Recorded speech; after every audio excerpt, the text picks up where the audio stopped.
Okay, it is 7:06. I will call this meeting to order. Welcome everybody. The first thing we're going to do is stand and say the Pledge of Allegiance.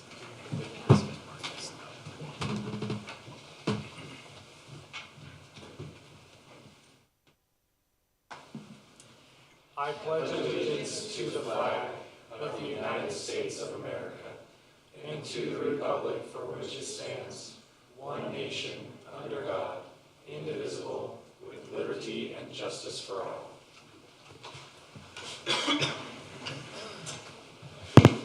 Thank you. Rory, will you call roll? Yes. Councilmember Glover. Here. Gettle. Here. Brown. Here. And Sperry. I am here. Thank you. Okay, the next item we have is proclamation declaring June 2022 as LGBTQ Pride Month. Councilmember Gettle is going to read this for us. Thank you, Mayor. As I mentioned, I think every year Midvale actually has the 5th highest LGBTQ population in Utah by, what's that measure? By per capita, sorry. It's been nice also to see some of our businesses. Bohemian has a pride flag this year. CHG Healthcare has a pride flag, and Overstock as well. So it's nice to see that the city is celebrating, and it's nice to officially proclaim June as LGBTQ Pride Month. So I will read this proclamation. Whereas the City Council of Midvale City recognizes and proclaims the month of June 2022 as LGBTQ Pride Month throughout Midvale City, and whereas the rainbow flag is widely recognized as a symbol of pride, inclusion, and support for social movements that advocate for LGBTQ people in society, and whereas all human beings are born free and equal in dignity and rights, LGBTQ individuals have had immeasurable impact to the cultural, civic, and economic successes of our country, and whereas Midvale City is committed to supporting visibility, dignity, and equality for LGBTQ people in our diverse community. And whereas, while society at large increasingly supports LGBTQ equality, it is essential to acknowledge that the need for education and awareness remains vital to end discrimination and prejudice. And whereas the nation was founded on the principle that every individual has infinite dignity and worth, and Midvale City calls upon the people of this municipality to embrace this principle and work to eliminate prejudice everywhere it exists.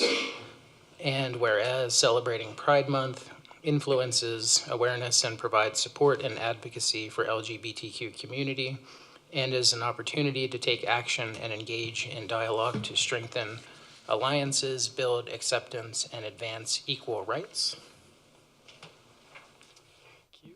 Now, therefore, I, Marcus Stevenson, Mayor of Midvale City, and the Midvale City Council do declare the month of June 2022 as Pride Month in support of the LGBTQ community.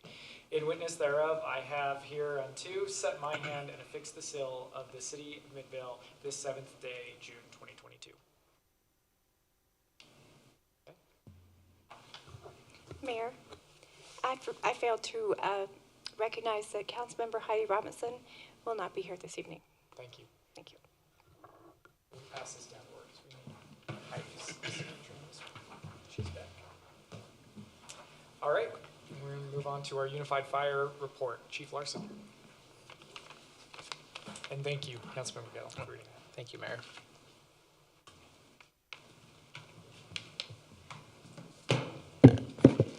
Good evening, Mayor, council members, city staff. It's always a pleasure to be with you. First of all, I'd like to give a really quick global overview of UFA and our activities. I'll begin by saying we've seen a slight uptick in COVID cases at UFA. We kind of expected that. We think it'll level out here pretty soon. The symptoms seem to be quite a bit milder than the first go around, which is good, so less time off. We actually had 2 positive COVID tests from my office staff this last week. So I'm getting back to wearing a mask and being cautiously courteous everywhere I go. So but my staff are doing well. Firefighters that have come down with it lately are doing well, so we're pressing forward. It's a little easier this time with all the contingency plans we've already got in place, so things are going well there. Construction on Station 125, the roofing membrane, insulation, sheetrock, and bay door installation are well underway, if not completed by now. So that's moving right along, despite some of the construction material shortages. The wildland update, we anticipate another very heavy wildfire season in the western U.S. We're thankful for any moisture we've received this month. Councilmember Gettle reminded me last year, this time we hadn't received any for the entire month, or pretty much the previous month, if I remember right. So anyway, we're making preparations. The crews started their critical training on May 2nd. All the positions have been filled. On Friday the 20th, Salt Lake One received a fire assignment to the Mesquite Heat Fire in Texas. They say they anticipated about 14 days. I hadn't heard if they're home yet. Brad, did you know? Task Force One? Okay, that's right. Things happen pretty fast there.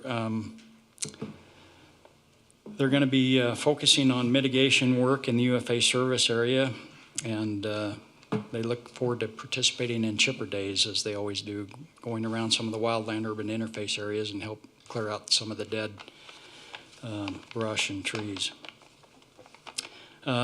Recruit graduation, class 55 graduated May 19th. We had 22 recruits begin active duty with various UFA stations. Recruit marketing, we're getting ready for the next go round of hires. We had 800 people sign up for an interest list on our website. So far, the last number I heard, 230 have signed up to take the test.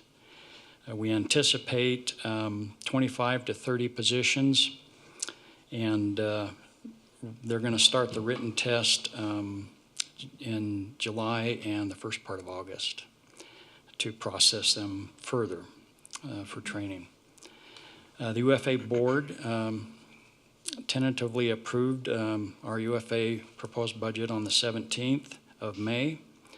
It's now open for public comment and approval on June 21st, which is 2 weeks from today. We did swear in 2 new paramedic lateral hires on June 6th, which means they came from another agency, saves us a lot of time in training and can get them hitting the ground running pretty quick. So that's good. We're always needing good paramedics. On the local front, the crews were pretty busy this month. There were a couple of local small fires that they responded to here. A residential fire on Glen Guile, Court. It was confined to a bedroom with some smoke damage. The crew got there pretty quick and took care of it.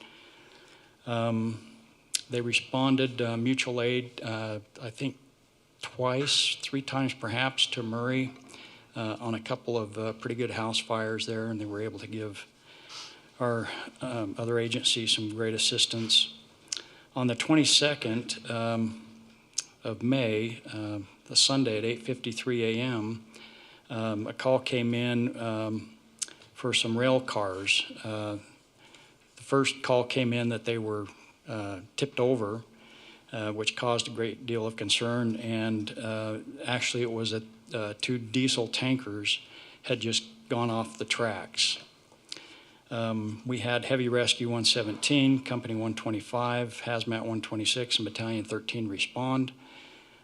Assessed the situation quickly, and Union Pacific was called and responded. They stated that they could handle the situation without assistance. I understand they just have the equipment, just lift them up and set them back on the track. So the 2 diesel tankers, one was empty. So anyway, it turned out to be an incident that could have been worse and wasn't, fortunately. So Both of your stations went to Mid Valley Elementary and East Midvale Elementary on their last day of school, which was the 25th of May, I believe, and shot some water, let the kids run under it and get all wet and play for their last day of school and a little bit of a celebration. So the crews had a really good time with the students and the school. They always enjoy doing that type of thing. So I wish they'd have had that when I was in elementary school, but we just had to run and jump in the ditch if we wanted to get wet. So, but anyway, they had a good time. That's all I have to report. Any questions for me? Okay. I just now understand why you went into this profession. You always felt deprived. You didn't have that opportunity as a child, and you're just chasing it ever since. Well, that might have been one of the reasons. I won't say anything about all the firecrackers in them 80s. So. Thank you, Chief. It was either that or stand-up comedy for him. Now, my wife tells me I wouldn't have gone far there. So. Thank you. Thank you. All right, next up is our public comments. So any person wishing to comment on any item not otherwise scheduled this evening for a public hearing may step up to the microphone and state their name for the record, and you'll be given 3 minutes to speak.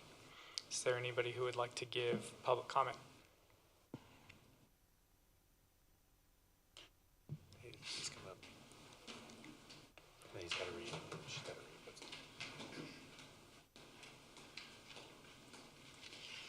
Good evening, everybody. My name is Justin Gonzalez. I am here to represent my father. He owns a piece of property on 6th Avenue. You hear the word on the street that there's going to be development going on here in Midvale. And one of the biggest developments are apartments going on that side, the east side of Main Street. Now, with our property being that side, that's going to separate it. I've already talked to one of the owners on the corner. He states that there's going to be 28 units going up there. Now, my problem is with that is restaurants and everything else. Is there going to be a stipulation that once they build all these apartments down this road, are they going to put a brick wall at least containing the cars and the dumpsters and everything else that's going to be, so we don't see it? I don't think anyone's seen as far as the council goes, I haven't seen any final plans for this development. So as you said, like a lot of it is rumor and, it might be what comes before us at some point. But those are typically the things that we as the council and our planning department, have those answers, before we approve a property finally, especially with the dumpster and being contained and that sort of thing. Typically, I don't know about putting up a wall between. There's usually a fence or some sort of barrier. Yeah, it's like a barrier, but the fence is, because he just said he was going to put hedges. My theory on that is I'm a landscaper and all that, and it collects garbage and everything that's underneath. Yeah. And the last thing I want to see, well, my dad or whatever happens to the property, is that we see that on our side of our fence. Because you guys wouldn't see it, I would see it, he would see it. Now, with there being restaurants and everything else going to be developed, and from what hearsay is, these dumpsters are going to be out in the open. Are they going to be in a retaining wall? Is there going to be somewhere there's going to be hidden so we don't see them as people going up?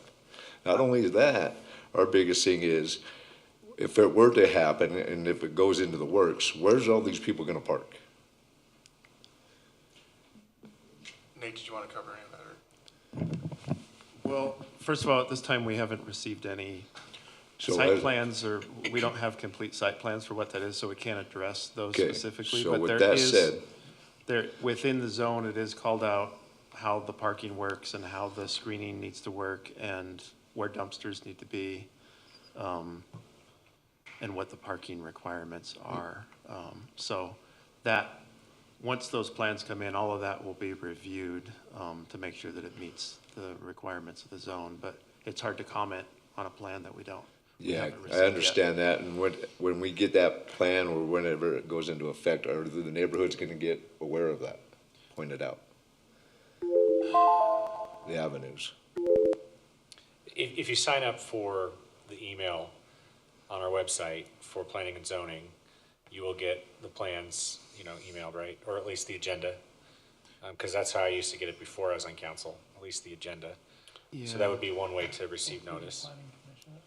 Yeah, But the it's- property owners, to your point, should get a public notice. It is a little bit different with the way that, because the site they're talking about is in the form-based code, and it's a little bit different on how the noticing works within that. So we could review that to see when that will come, but typically, if the site plans come in and they meet the criteria of the form-based code, they wouldn't be going to the planning commission and to the council. They would be approved at an administrative level. That's the way that the form-based code works. So we could review, how that works. I'm not completely sure if there's a noticing requirement in there, but I'm getting that there's not, so. One other clarifying thing too is that that's the way that all zones work, is that if we're telling people what their rights are as far as building, and so if they submit something that meets those, what has been approved, then what Nate is saying, then essentially they have the right to move forward and build. I'm repeating what you said, I apologize. But if there is something in there that they ask for something that does not comply, or there is something that is in question with the form-based code, then they would have to go through a more in-depth process. Okay. I want to be clear too, we have spoken with the developer and they've kind of shown us some ideas. I don't want to say we have never heard anything about the project, but as far as an official submission where we start them through the process, that is what has not started at this point. Okay. All right. Well, thank you for your time. Have a good evening. Thank you. Is there anybody else who would like to make a public comment this evening? You read. Yes. Are you okay if I read the one I have? Yes. Okay. Get back to where I find it here. And just to clarify, this is an online public comment that was submitted. Correct. This is an online comment that was submitted through our website. It is from Wayne Sharp. He says, "Thank you for reading this in council meeting. To the City Council and Unified Fire Department, sorry I cannot be there in person. I'm working tonight. My name is Wayne Sharp. I am a local chainsaw carver and Midvale business owner. I would like to offer my time and talent by donating a chainsaw carving for the new fire station on Center Street in Midvale.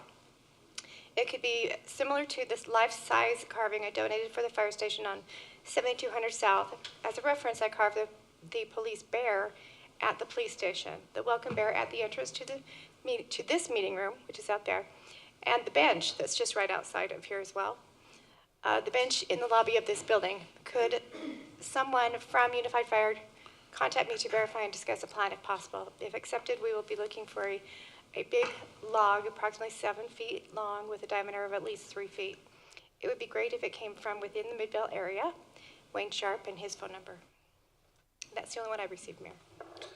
And I would like to just put a plug for Wayne, because he just put a new one, he just did a new carving on Monroe. I don't know if anyone has seen it, where it's like an eagle with fish, and I think it's phenomenal. I think it's one of his best ones. So he's still doing, slightly different things. So I like the idea, but is that more something he needs to discuss with UFA, not with us, right?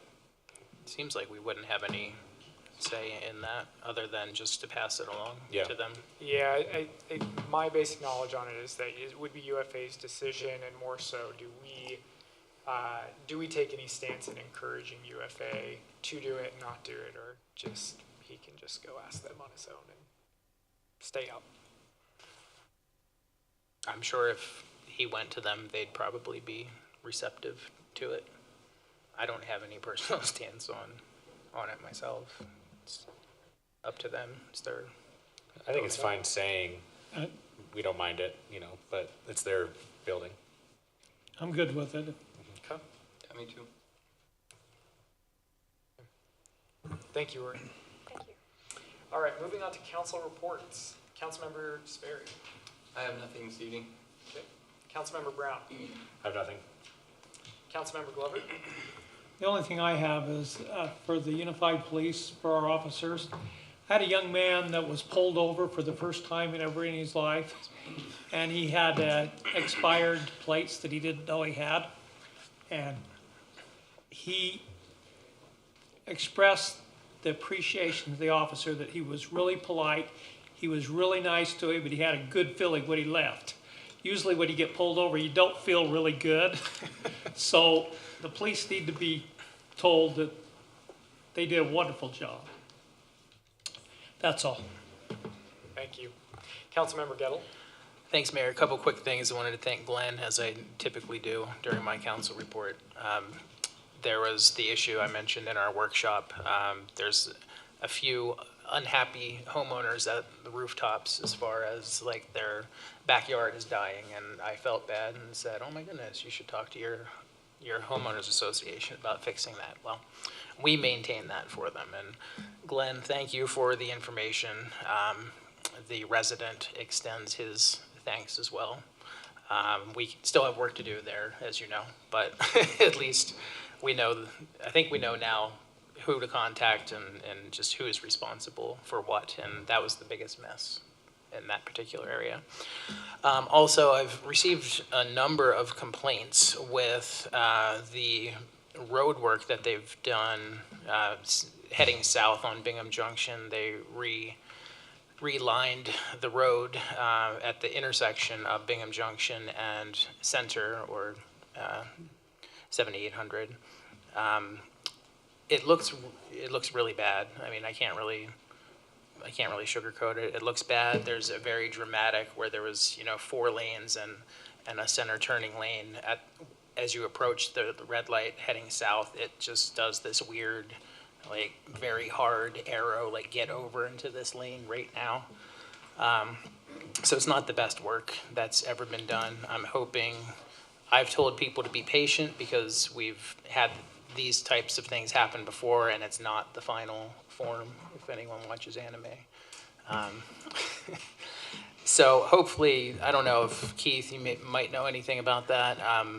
They did kind of a preliminary job a few years ago. It wasn't great, but it wasn't the final product, and then they did the final product, and it looked pretty good. But, if you're not familiar with it, maybe just drive back there, take a look, and see, if there's something we can do. Also, the light there at the center, I've experienced this myself, but if you're heading south from Bingham Junction, sometimes the light just doesn't turn green for whatever reason. The arrow, you have a yellow arrow, but to proceed through the intersection, the light doesn't always turn green. And I've sat there through like 3 cycles, and then I finally, Chief, close your ears, but I finally go through the red light whenever the yellow is flashing, because you would just sit there for who knows how long. So if someone could maybe take a look at that as well and just make sure that light is functioning properly. That's all I have for tonight, Mayor. Thank you. Thank you. I have a few things for my report. The first thing is on July 1st at 10 a.m. I am doing a skateboard with the mayor event.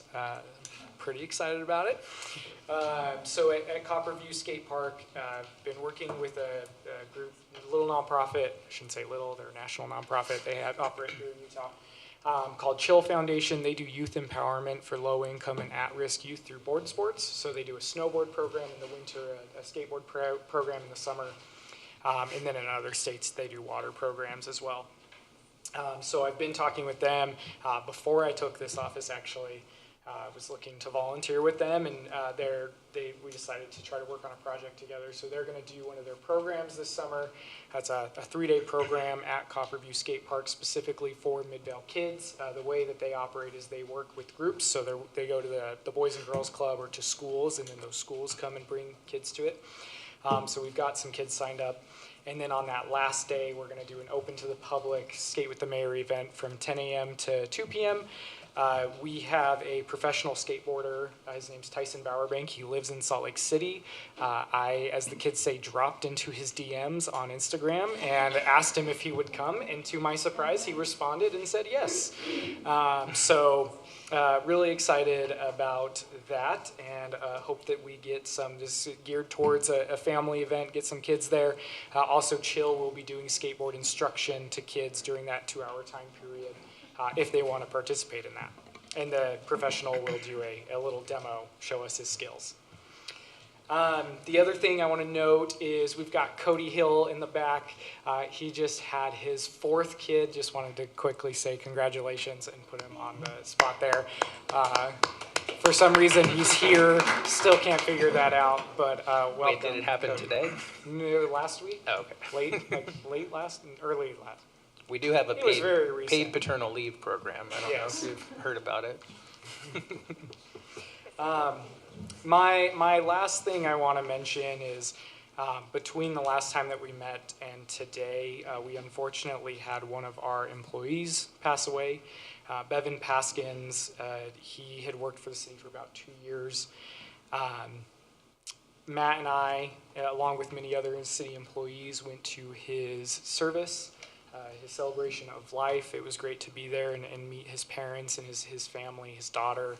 It was great to be a part of that. The quick thing I just wanted to say is being mayor and still being fairly new to this role and learning all of the things on my second day on the job, maybe my first day, our previous city treasurer left a painting, just like a little painting from Ross of a boat. And it was sitting in storage, and I was asked, your walls are blank, do you want this? And I said, sure, why not? And I was looking at it, and I was like, I guess tomorrow I'll come back with a hammer and nail, and I'll hang it up. And then I was talking with somebody, and they said, no, Bevan's here, he can do that.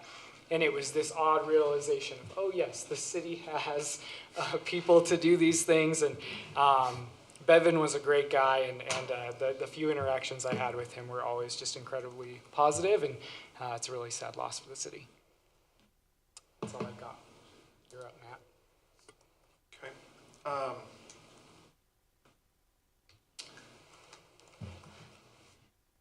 I don't really want to follow that, so I don't think I have anything I need to report on this evening. Thank you. Okay, our department report for tonight, Community Development / RDA Department Report from Nate.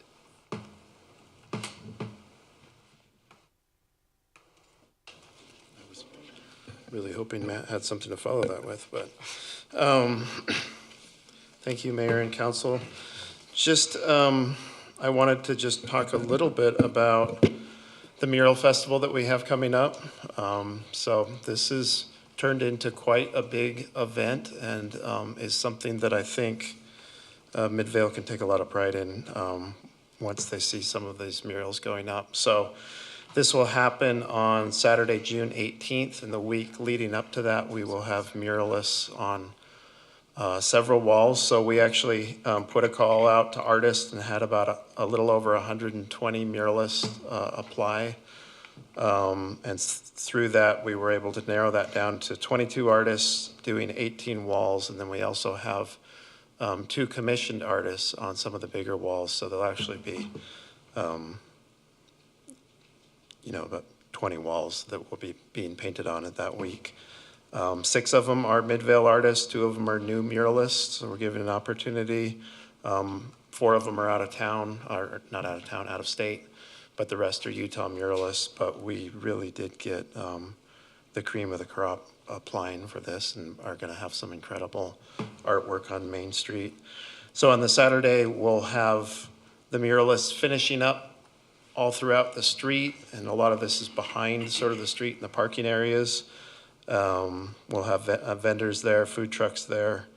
We'll do a press day on Thursday, so we expect to get some pretty good news and pretty positive response out of this.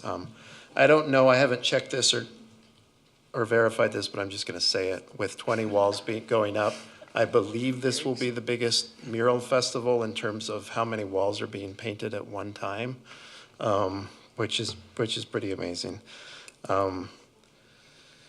So on this, again, it's, art for art's sake is great. This really is part of just a component of a larger strategy that we're having for Main Street and turning it into an arts, food, and culture area. And this is just a component, but it's just blossomed into a really big component. But I think it's really a good starter marker for turning the Main Street into something that residents and really the state can take a lot of pride in. But it's a component that's adding to the placemaking, and the placemaking really leads to stores filling in some of these vacancies that we have. It really leads to developers that own buildings that are vacant or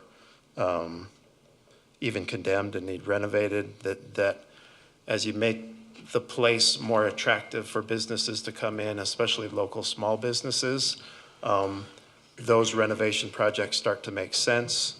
And that really leads to the activation of the street, which leads to, I think, the community sort of having a pride in the street, a place for events to happen, which we've already seen, and a place that is really activated and something that Midvale can be proud of. So, of course, this is just a little component. There's a whole lot of different components, and we're trying to put all those together at once. But this one is kind of a big one, and it'll be neat to see. And the staff has really worked hard with All Cap Studios to put this together. And so I think we've got a really comprehensive plan on how to handle, I think, what will be a pretty big event on Saturday. But I think we've got it handled. I think we will be really happy with how this turns out. It really started as a grassroots event. I think it'll still have that feel, but I think we'll be able to pull it off really well. The other thing that's been happening is we have been having the food truck events on Fridays, so we've had 2 of those so far. We'll continue to have those. We keep making little tweaks to that. We'll do some more advertising and get some more people, but the Food Truck League has been happy, and they feel that attendance will kind of build throughout that as we continue to have those events each Friday. But continue to encourage people to come. We really have, you know, when you look at the list of food trucks that are coming, it's pretty impressive. It's worth going to see, or going to be part of that. Those are the only things for my report today, unless you have any questions for me. One question about the mural festival, knowing 4 to 9 p.m., if there was, families looking to go but weren't going to stay that duration, would you recommend any specific time? I don't know if they're doing any sort of official unveiling of any of the art, or.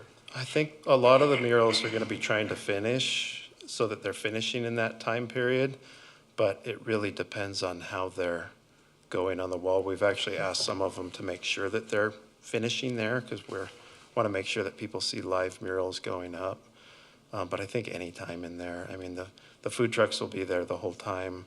There'll be vendor booths selling local crafts and things like that, and DJs. So I mean, I think it'll be pretty active throughout that whole time period.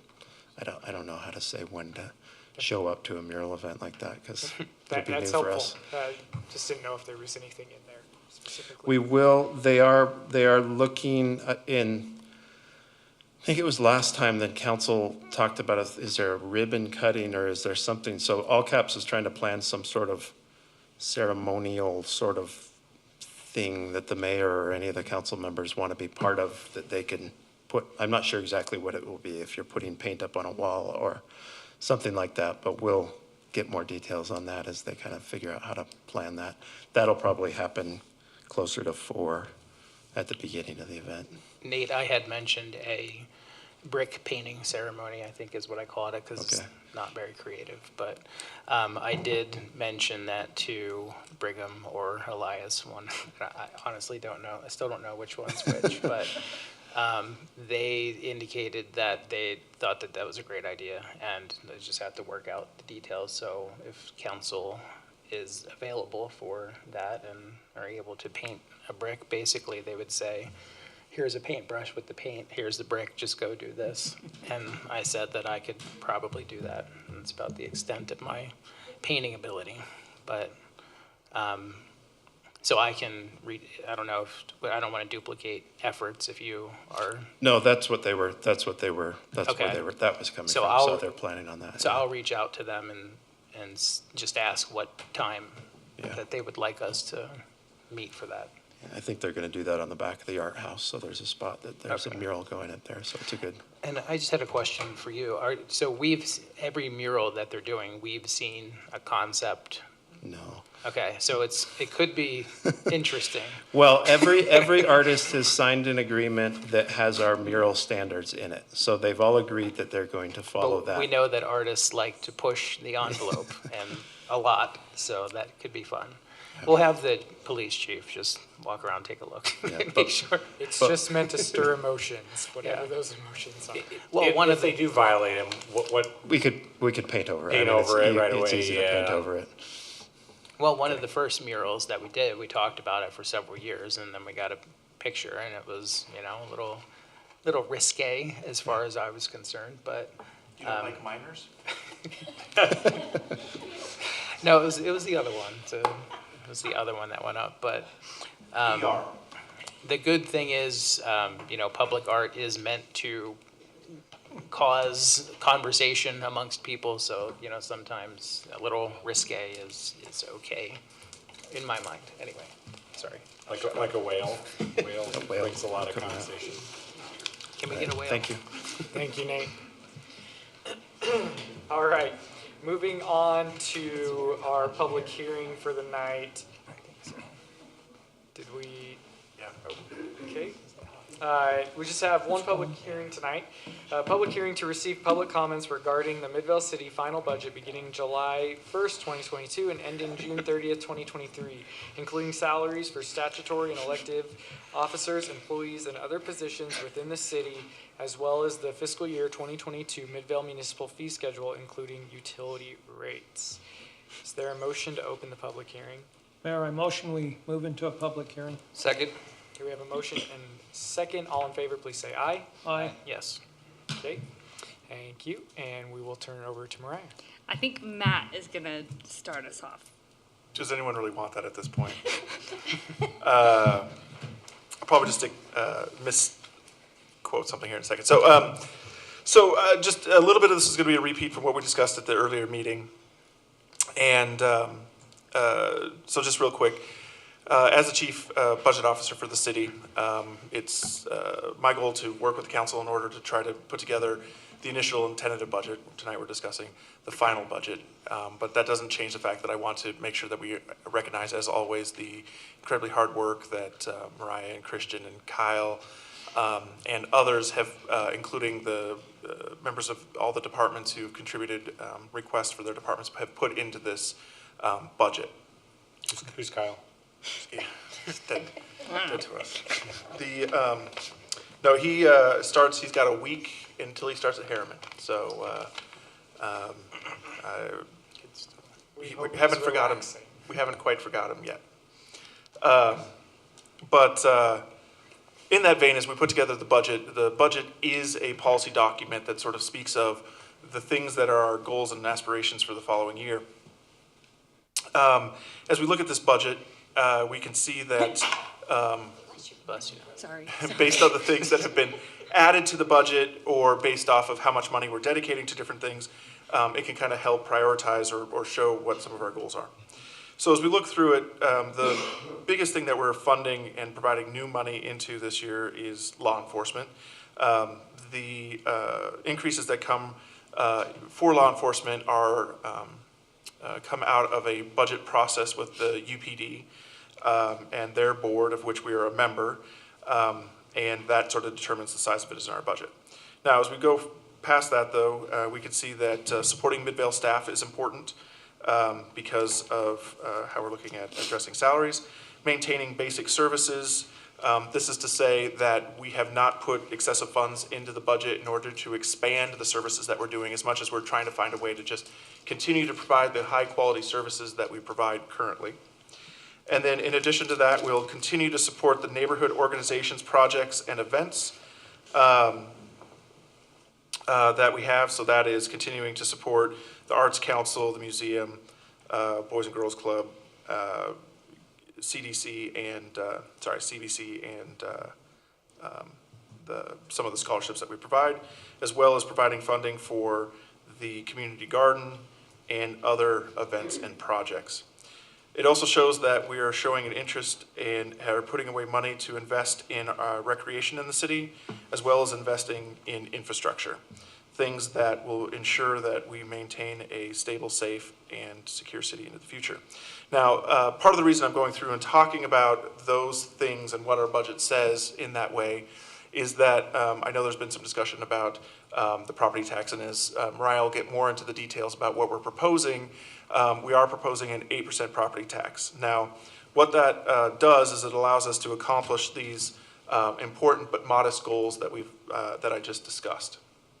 At the 8% proposed increase, it covers these increases. However, I do want to point out that it does provide us with also a cushion of about $56,000. And the reason I bring that up is that there's a few things that remain unsettled in the budget. And so, we do not take lightly any request for any amount of property tax. But between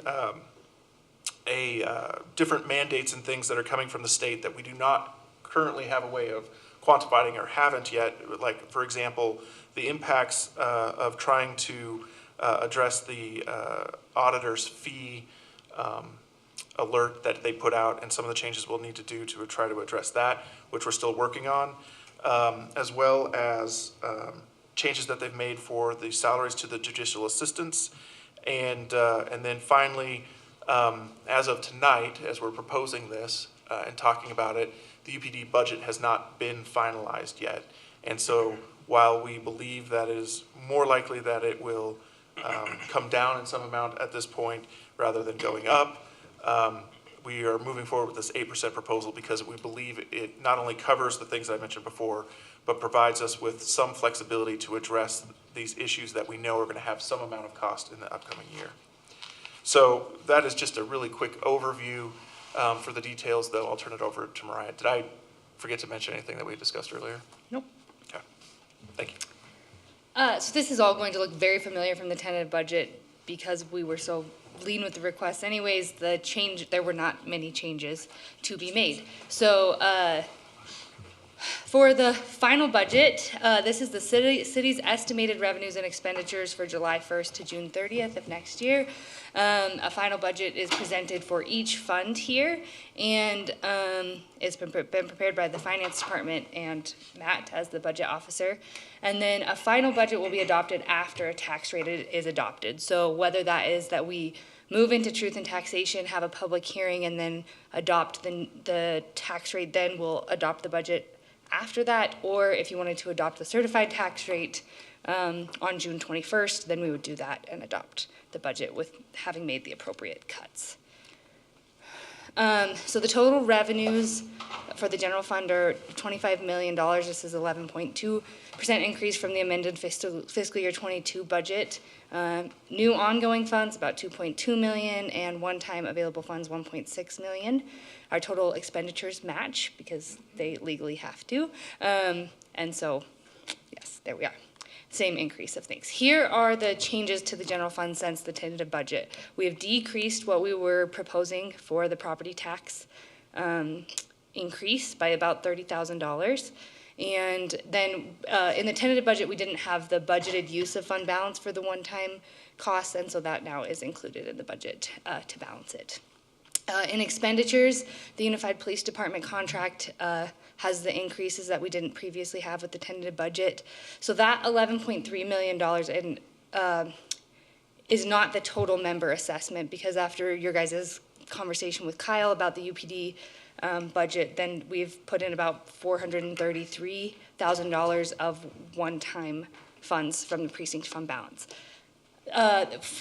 I didn't have a chance to listen to the Finance Committee meeting for UPD, but from the mayor's synopsis to me, it sounds like that they have made some cuts and they are mostly to one-time expenditures, so that just means that we would adjust our use of precinct fund balance, not necessarily that it would affect this because this doesn't include that.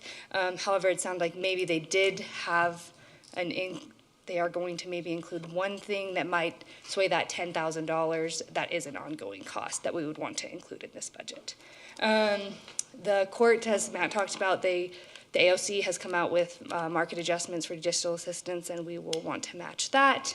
We have the addition of a third of a salary for an in-house building official. That has to do with the way our fees are, the auditor's new information about how we need to handle our fees. And then just moving some bank charges from our non-departmental department into the court to match actuals. And then just kind of because we moved the fleet, we talked about this, we moved the fleet replacement charges from ongoing to one time. That decreased the amount that's available for capital projects, so that's that $50,000 decrease there, which was the park funding.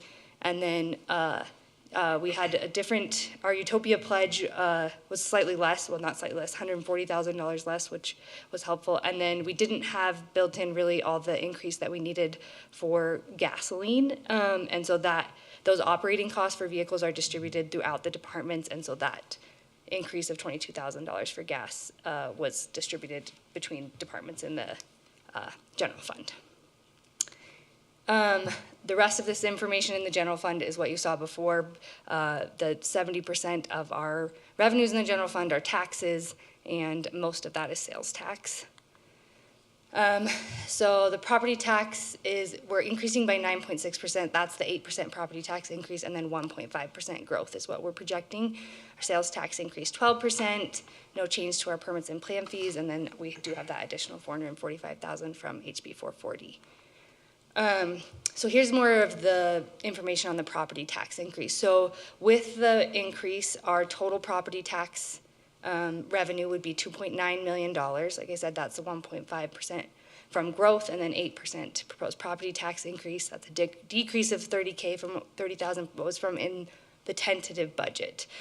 So this totals to about $215,000 of new property tax revenue, and would be approximately a $15 for the average homeowner increase per year.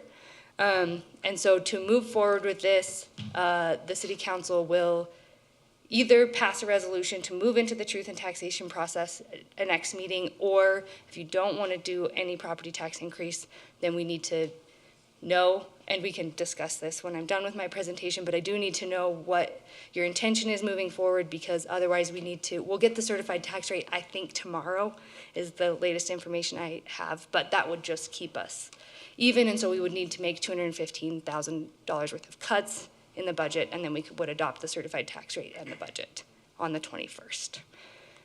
The largest projects and expenditures from the general fund, this is not changes from the tentative, this is from last year. So UPD assessment, this is all, Matt already said this, so I'm probably not gonna repeat it. But for one time, we have the grants, harvest days, capital project funding, and then we did move that fleet replacement contribution to one time. Woo. Here is some pretty charts of that information, of the expenditures. For debt service, there was no changes from there was, I lied. So the Zions parking structure loan that has previously been approved by you all was paid out, so that now has the loan payment in the debt service fund. That comes from a transfer from the RDA as they're paying for that, so there was that addition into the debt service fund. Capital projects funds did have the decrease in the park improvements. That was originally $300,000 and now it's $250,000 to help offset the fleet going into one time. Everything else has remained the same. Except for then they get less money from the general fund also to cover those. The water fund, the only changes is that we increased their postage budget by $15,000 just to match what we have actually spent, since that was new last year. It was an estimate and we needed to increase that. Otherwise, everything stayed prepared per the 5-year comprehensive financial sustainability plan and included bonding and the ARPA funds for capital projects. These are skewed. I was looking at these again and I was like 81% increase, but it's the bonding that really increases the revenue in the water and sewer funds. And then similar, no changes here otherwise to the large expenses. We have the employee increases, our wholesale water contract increases, other inflationary operating increases, and then costs related to capital projects and bonding. The sewer fund also, we needed to increase the postage to match actuals also on a 5-year comprehensive financial sustainability plan, and will also bond. And then they look very similar. Same employees. The South Valley Water has an increase in operating capital, inflationary operating increases, and bond costs capital. No changes to the stormwater fund or the street lighting fund. Do you guys want me to like speak through all these numbers? I'm happy to do that. There's just no change from the tentative budget. Anyone good with me just kind of cruising through here? Okay. Keep cruising. Okay.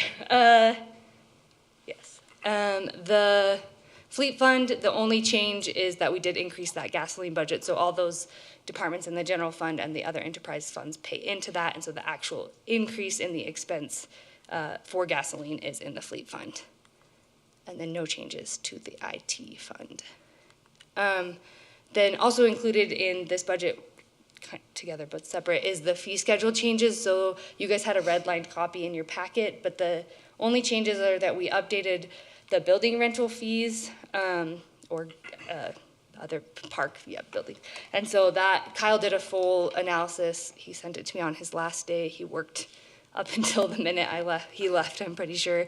And so this is just to, all of these were to match so that our fees match the cost to the city of providing that service. And so we have new rates for half and full day rentals for the Dog Conference Room, the Community Center, the Bingham Junction Park Pavilion, the Main Park Pavilion, and the City Park Amphitheater. And then all of those also include a 25% discount if you're a resident.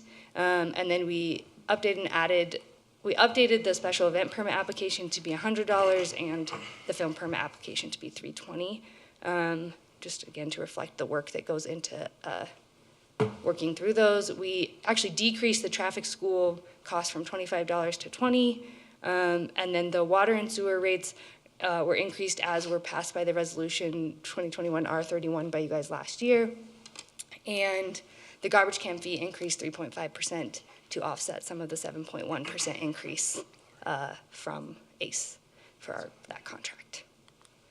Questions? I just have one because you piqued my interest. Okay.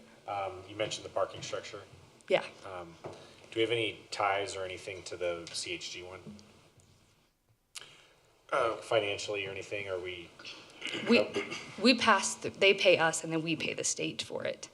Well, the one is that the one that's just sitting half built is more my question. Yeah, it is. What do you mean by ties? Yeah. Like, do we have a financial obligation to it right now, or is it just since it's sitting, it's dormant?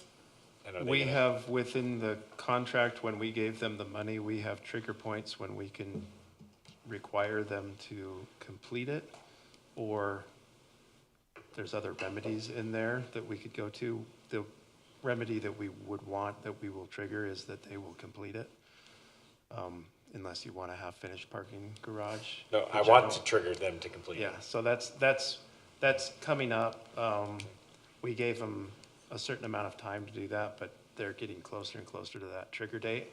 But they have taken the money from the state, and as Mariah said, they pay that. So they're paying the cost of repaying that bond to the state, and they're paying the interest, which is great, but what we really want is a finished parking structure. Agreed. Okay. Thanks. It just triggered me when you said it. Yeah. Maybe think of it. If I remember correctly from the trash pickup increase, that was the city's covering half of that. Yeah, we are This using year. fund balance for the other Okay. 3.5% of that increase. Thank you. And when we do the final budget approval, we will go through all of those slides in Yep. much more detail. I just want, for anyone in the audience or listening, we're not going to skim through it when we do our final budget approval.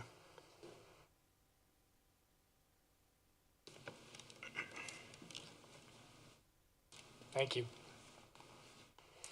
All right, any other discussion from the council? Okay, this item is open for public comment. If there's anybody here who would like to comment on this item, you can step up to the microphone and state your name for the record. You'll have 3 minutes. Okay, seeing none. Mayor, I move that we close the public hearing. Second? Okay, we have a motion and a second. All those in favor of closing the hearing, please say aye. Aye. Yes. Anyone against? Okay, that passes, and we're out of a public hearing. Okay, moving on to, May I ask a question on that last one, just real quick? So Dustin, you made the comment about that at the next presentation that you want that to be a more in-depth version. Is there any more detail, or does everyone sort of feel the same way, given that we didn't have any public comments this evening?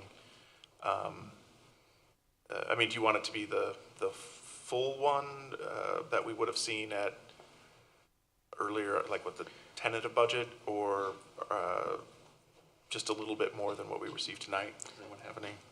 Yeah, I would think at our next meeting, we'll probably have more eyes in the audience for that particular presentation. So it might be beneficial to, I mean, we don't have to like go over every single word on the screen, but just a little bit more of a, you know, if something is on a slide that's in front of people, you know, we might be able to explain those numbers, but we don't need to go through every line item.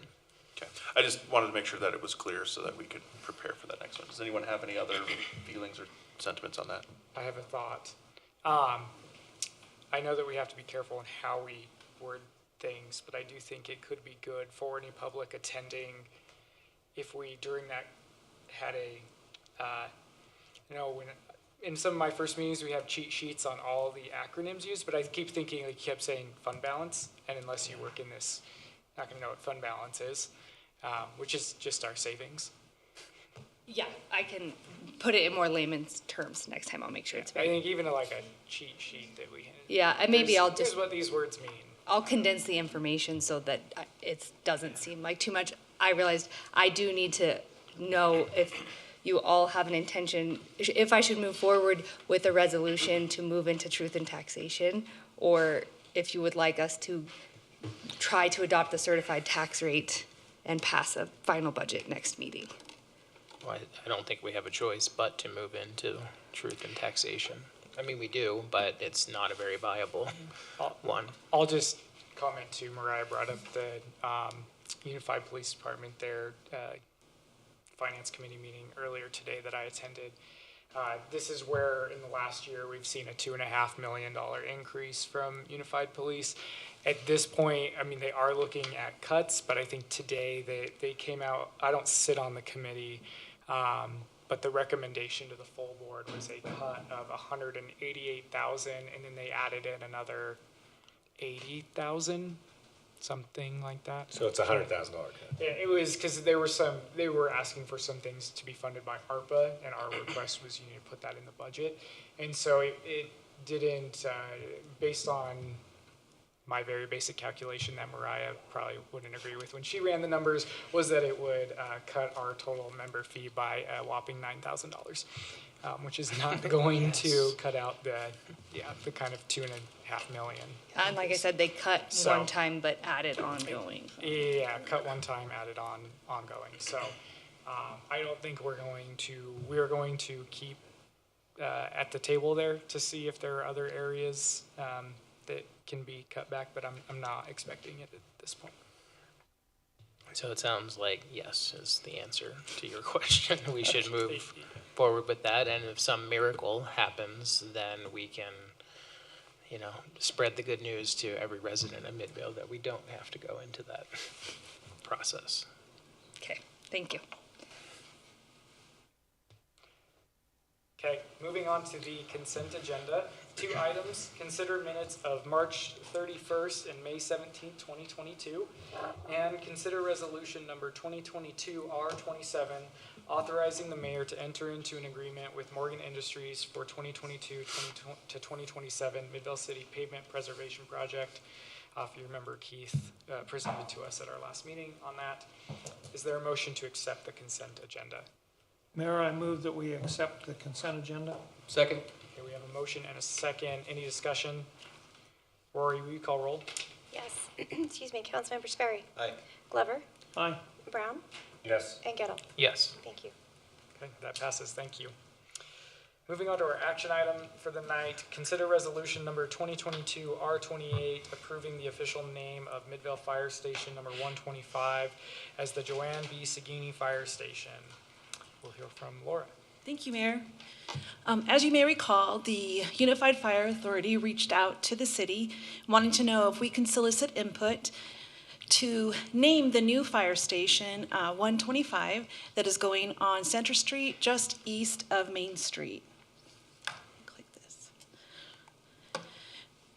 This is where it's located, where they're building it, and it's expected to be completed by the end of August. In March of 2022, we launched the Name That Fire Station campaign, and we received 20 responses from the community who gave us 20 names that they thought would be great for the fire station. And on April 19th, the City Council narrowed these names down to 4 names. Joanne B. Sagini Station, Midvale Center Station, Midvale Memorial Station, and Midvale Firehouse on Center. And then we put those names back out to the community, and we received 76 responses. And the top response was the Joanne B. Sagini Station at 42.1% of the votes. And then the second came in at 32.9%, which was Midvale Center Station. So I'm coming to you today to get your input on if you want to make the recommendation to the UFA to name Joanne B. Sagini Station for the new Midvale Fire Station number 125. And there is a resolution with a suggested motion that I didn't put on here, I'm sorry. And that's it. Thank you. I'm happy to answer any questions. I think we need to sort of revisit how we do voting in the future. I got a substantial amount of complaints with this, weirdly, like over a dozen, where people were like, we want it to be Midvale. And so we're going to divide our Midvale vote by 3. And just like this kind of came out, the winner didn't get half the votes, right? 76 isn't of a city of 35,000, right? And I wonder how many are actually even Midvale residents, right? Hopefully everyone is. It's pretty small. So I think in the future when we do something like this, it should be 2, right? So we can get a gauge of a majority, right? You want ranked choice voting? Or ranked choice voting, I'm sure everyone would love. We can have the 2 groups come in and talk to us again about it, and it would be great. But every single one of them, they were like, we want Midvale, how do we do this? And I'm like, unless you do a campaign, there's no way to do that. And so it seemed pretty clear. We should have known this going in, that essentially having 3 names that were the same, and then 1 name that was different, the outcome, likely would have showed up with this anyways, right? So, if we ask the public's opinion, we probably want to put a little more thought into it than just sort of off the cuff where we just like, oh, here's, even though we had name suggestions, we sort of just picked our favorites, and, as elected officials, we could probably do a little bit better of a job at sort of narrowing down, 4 things would have made sense if they were 4 very unique things, but, Next time we get to name a fire station, we'll do that. Yeah, right. Thank you. Well, our other station is still named Midvale Fire Station number, what's the other number? 126. 126. So we do have one that's named Midvale Fire Station. I have people that have called me though and like the name that's been chosen, so. Yeah, it's still not a majority, so it's weird to me, Yeah. I think it's a great way to honor the former mayor, as I said before. She was the mayor when we became part of UFA, so I think it's a wonderful tribute to a wonderful person. I'll just add that, as Laura mentioned, this was something that UFA came to us with. They are asking all of their communities to name their fire stations, and that we are the guinea pig in this scenario. So I think, Councilmember Brown, your comments are well taken, and I hope to be able to share kind of our process with the rest of the UFA board as they go through their own process, and that can definitely be part of that takeaway, is make sure your names are unique enough or only do 2. But, yeah.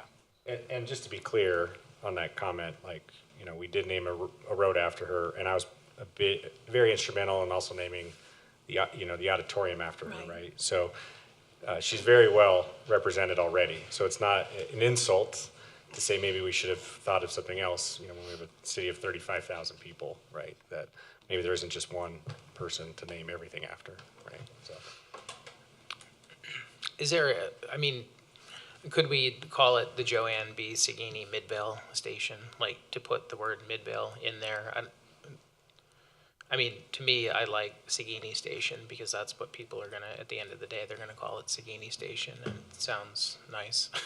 But to appease some of those who want the word Midvale in it, even though the fire station sits in Midvale and serves Midvale, but if that's important to a number of people, could we amend the motion and call it the Joanne B. Sagini Midvale Station? Yeah, I mean, really in the end, we set up a process. I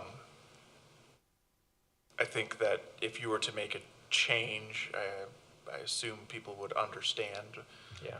But there could be some concern on that. But I mean, that's definitely a discussion that you guys can have. And if you need to amend the current resolution. So at the end of the day, 32 people voted for Joanne B. Sagini Station. So of those 32, I would feel very confident in saying that 16 or 17 of those people would represent a majority and wouldn't care if we added the word Midvale after Sagini and before station. That's my, you know, We don't pass anything now with a minority vote, so to me, it's a no vote from either way. So however they want to pass it, right? I mean, it was always, if you have 4 choices, it would be almost guaranteed that you're not going to get 50% or more when you have 4 options. So, I mean, we could have discussed that at the time and said, let's do 2 so that there would have to be 50% or more, but we didn't, and this is what we have. 42% is much higher than 33%. I mean, can't we drop out the bottom 2 and send it back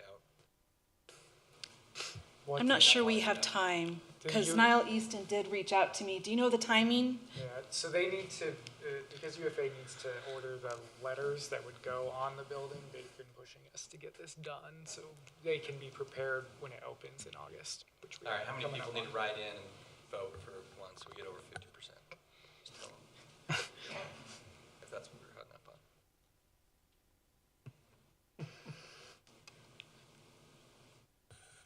But we did have a process, as you mentioned. There were 20 20 names submitted to names. begin We with. narrowed it down to 4. So, I mean, we've done that work. I don't know. And we did do a lot of marketing, trying to get people to answer the survey. Engage Midvale's new.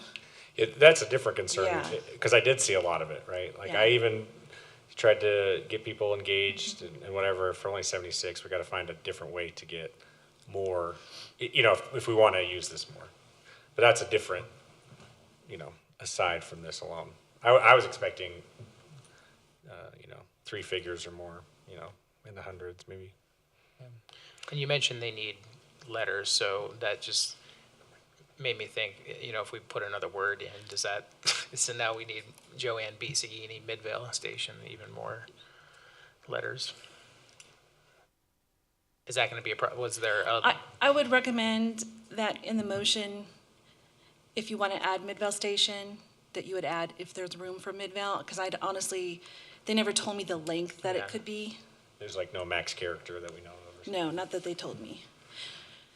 It's been a And they very had- new process for all of us. And they had seen this as an option.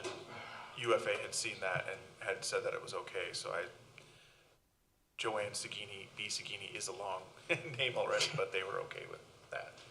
Yeah, I did tell them that the vote that came in was Joanne B. Sagini Station was the top vote, but it still had to go to city council, and they didn't state that there was any issue with that length.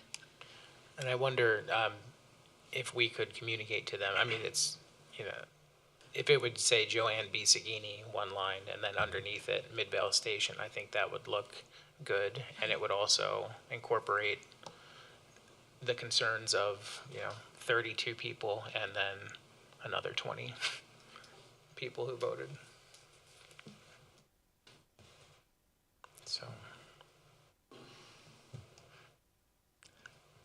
I'm good with the Benville part. Councilmember Gettle, it sounds like you want to make a motion to me. I do. I'll make the motion then. I move that we approve Joanne B. Sagini, sorry, let's do this again. I move that we approve Joanne B. Sagini Midvale Station as the official name of Midvale Fire Station number 125, provided approval of UFA for the name, insertion of the name Midvale. Second. Okay, we have a motion and a second. Any other discussion on that? Rory, will you call roll? Yes, Councilmember Glover, Aye. Brown, No. Gettle, Yes. and Sperry. Aye. Okay, that motion passes. Thank you. Thank you for your time. Will you communicate that with UFA then? I will. Thank you. Good, thank you. All right, moving on to our discussion item, discuss 2022 to 2027 pavement restoration project from Keith, but no tie today. Figured after last time I needed more than a tie and I couldn't find the cookies that Rory brought, so. Good evening and thank you, Mayor and council members. I have prepared for you tonight our last piece of our pavement management puzzle. This is our pavement restoration project. This includes the mill and overlay of existing asphalt roads, any tear out and replacement of any soft spots that we do prior to any mill and overlay work. As before, we prepared contract documents, put it out to bid, had 3 bidders submit proposals, Kilgore Contracting, Staker Parsons, and Granite Construction. There was as before, a evaluation committee put together that evaluated the proposals based on the criteria outlined in the contract documents. We looked at their approach, past experience, and demonstrated track record of similar type projects. We independently evaluated them, and then our procurement officer, Susan Stengel, added the score for the bid price. The evaluation score sheet is included in your packet for your information. Kilgore Contracting came out on top, and also was the low bid as well. We have worked with Kilgore many times or many years in the past. Going into this, we felt confident that all 3 of them were very reputable companies, had good track records. We have worked with Kilgore and Staker before, so we feel pretty confident that Kilgore will do us a good job. As before, all documents related to this project has been reviewed and approved by our legal and procurement officer. Budget for these projects will be budgeted every year by the council. They come from B&C road funds that we get from the state. I will have a resolution prepared for your consideration and approval for your next meeting. Any questions or comments I could help you with? If not, I would ask if it would be appropriate to put this on the consent agenda for next time. Sounds good. Cool, thank you. Thank you, Keith. Did I meet my 4 minutes? Oh, cool. Wow. All right, Glover, you're up. Motion to adjourn. There's a motion, is there a second? Yes. Okay, a motion and a second. All of those in favor? Aye. Yes. I'm going yes. Okay, Aye. great. We're adjourned. Let's take a. Y'all want to break before RDA or jump right into it? I'm good to jump into it, Okay. speaking for myself only. Not hearing you. All right, it is 8:20, and this is calling to order the RDA meeting Welcome, everyone. Rory, will you please take roll? Yes, Board Member Sperry. Sorry. Here. Brown, Here. Glover, Here. and Gettle. Here. Okay, Oh, Board Member Robinson's excused. thank you. All right, moving on to public comments. Any person wishing to comment on any item not otherwise scheduled for a public hearing on the agenda may address the Redevelopment Agency of Midwest City Board at this point by stepping to the microphone and giving their name for the record. Are there any public comments? Or did we have any online public comments? No, we do not. Okay, thank you.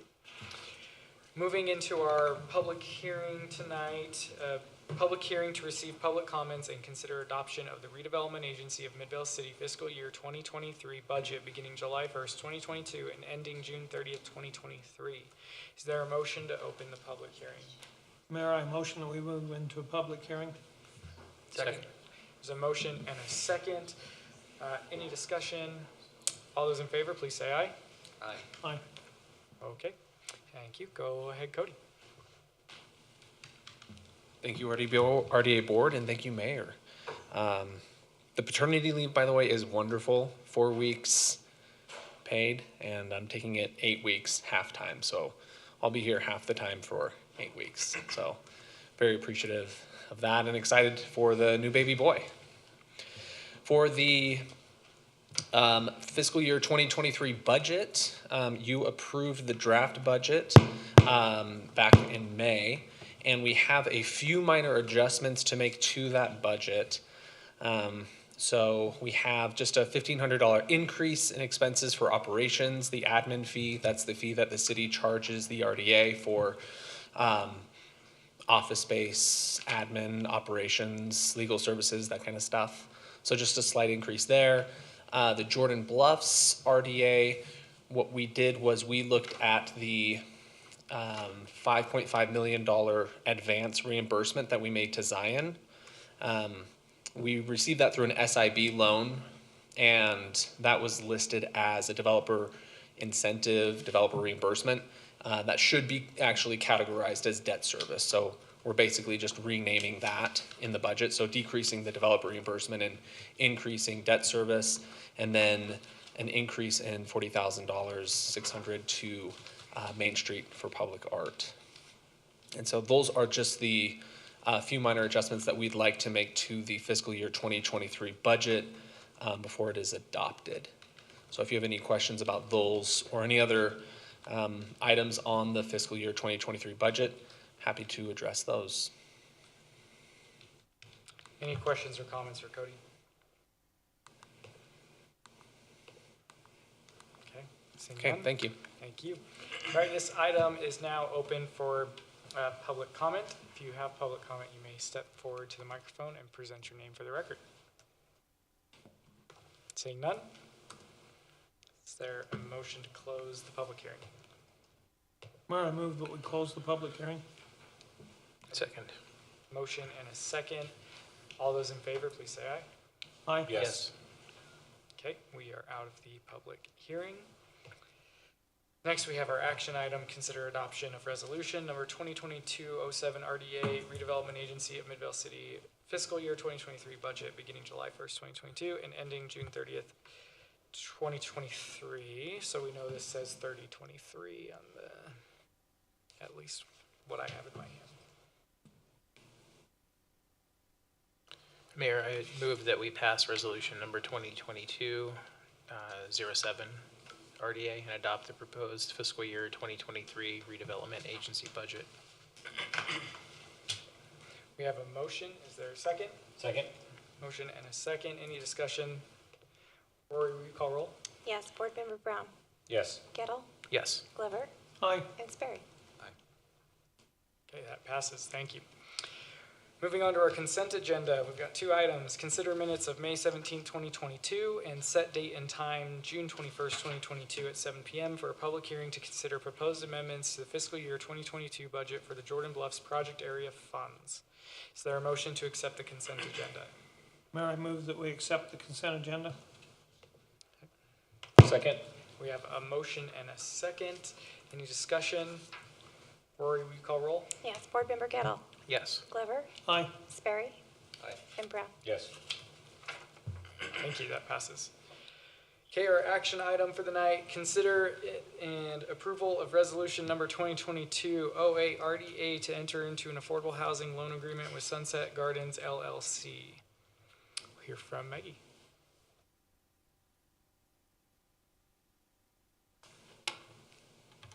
Hello, everyone. I think I have, here we go. Thanks for being here tonight. Last time I was here, we had a discussion item about the request for this loan from Sunset Gardens to complete their project.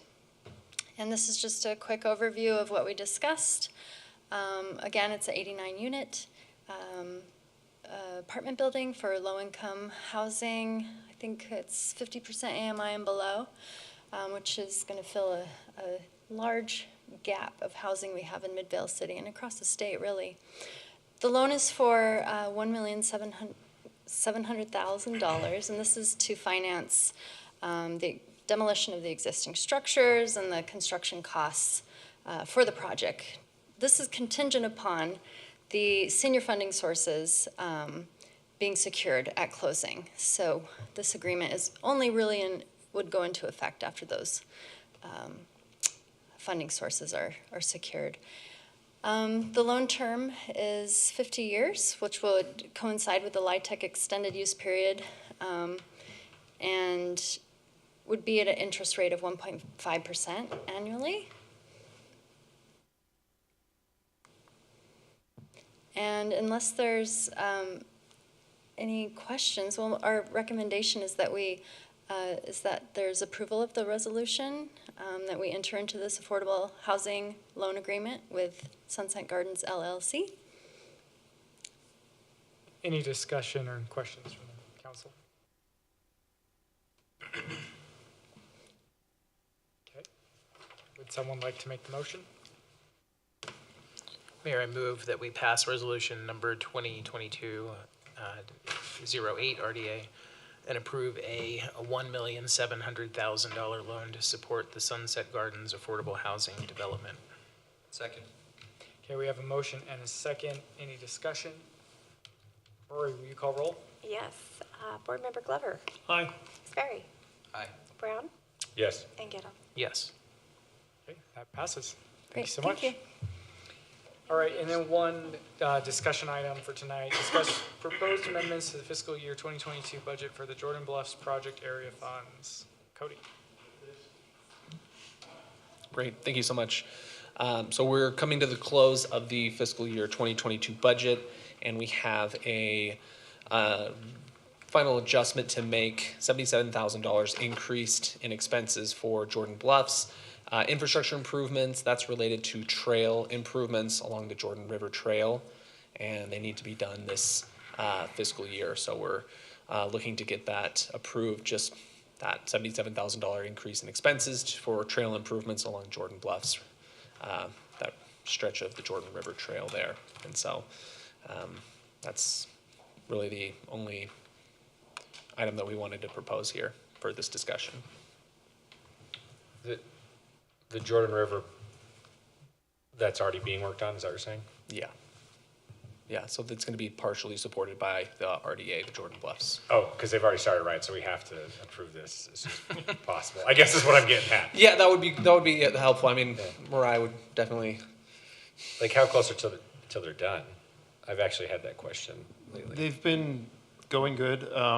They finished the pavement part, or the asphalt part. They're going through, the next part is just gonna be crack seal, and then they think that by June 15th, they'll have the slurry seal done and they'll be finished, so. Okay. It's interesting to walk back there. I've been walking back there as the weather has gotten nicer, and it's just, night and day change over the past year. Yeah. So I always recommend anyone who hasn't been back there to take a walk, take a look. The solar panels are themselves are a sight. They are. To behold. They're a lot to take in, yeah. Yeah. So. Any other comments or questions for Cody? Okay, Thank you. Thank you. Glover, Motion to adjourn. we have a motion. Is there a second? Y'all Second. Really missing the feet? Second. All right. Okay, there's a motion and a second. All in favor of adjourning? Aye. Aye. Okay, we're adjourned. Thank you. Okay, assuming we're gonna jump right into the NBA, The NBA, right? the Celtics and Warriors. All right, it is 8:31. I'll call this meeting of the Municipal Building Authority to order. Welcome, everyone. Public comments. So, Lori, you can call roll on this. Thank you. Sorry. Lori, please call roll. Board Member Gettle, Here. Sperry. Here. Brown. Here. And Glover. Here. Board Member Robinson is excused. Thank you. Okay, for public comments, any person wishing to comment on any item not otherwise scheduled for a public hearing on the agenda may address the Municipal Building Authority at this point by stepping to the microphone and giving their name for the record. Are there any public comments? Okay, seeing none. Moving on to our public hearing for the night. Public hearing to receive public comments and consider adoption of the Municipal Building Authority of Midvale City fiscal year 2023 budget beginning July 1st, 2022 and ending June 30th, 2023. Is there a motion to open the public hearing? Mayor, I motion that we open a public hearing. Second. So motion and a second. Any discussion? All those in favor, please say aye. Aye. Yes. Perfect. Okay, we're in a public hearing. Go ahead, Mariah. There has been no changes since the tentative budget in this. The revenues are just brought in from the different funding sources to then pay the debt and interest on the different bonds and things that are paid by the MBA. So the 2013 City Hall Park and Streetlight Bond, and the only major change from last fiscal year is that we have $3,000 of additional expense for arbitrage rebate calculations. Does anyone have any questions? I'll leave it on this. Comments, questions from the council? Okay, thank you. All right, this item is now open for public comment. Are there any public comments? Chief. Seeing none, is there a motion to close the public hearing? Mayor, I motion we close the public hearing. Second. Okay, there's a motion and a second to close the public hearing. All those in favor, please say aye. Aye. Yes. Okay, public hearing is closed. Moving on to our action item, consider adoption of resolution number 2022-02, MBA of the Municipal Building Authority of Midvale City fiscal year 2023, budget beginning July 1st, 2022 and ending June 30th, 2023. Is there a motion to approve? So moved, Mayor. Okay, we have a motion. Is there Second. a motion and a second? Any discussion? Rory, will you call roll? Yes, Board Member Brown. Yes. Gettle. Yes. Glover. Aye. And Sperry. Okay, that passes. Thank you. Y'all gotta drink a Red Bull before you come. This is sad. All right, consent agenda. Consider approval of minutes for May 3rd, 2022. Is there a motion to accept the consent agenda? Mayor, I motion that we accept the consent agenda. Is a motion? Second. Okay, motion and a second. Any discussion? Rory, please call roll. Board Member Gettle. Yes. Glover. Aye. Sperry. Aye. Brown. Yes. Okay, that passes. Glover, Motion to adjourn. Hey. is there a second? Second. Okay, all those in favor? Yes. Okay, we're adjourned. Thank you. Aye.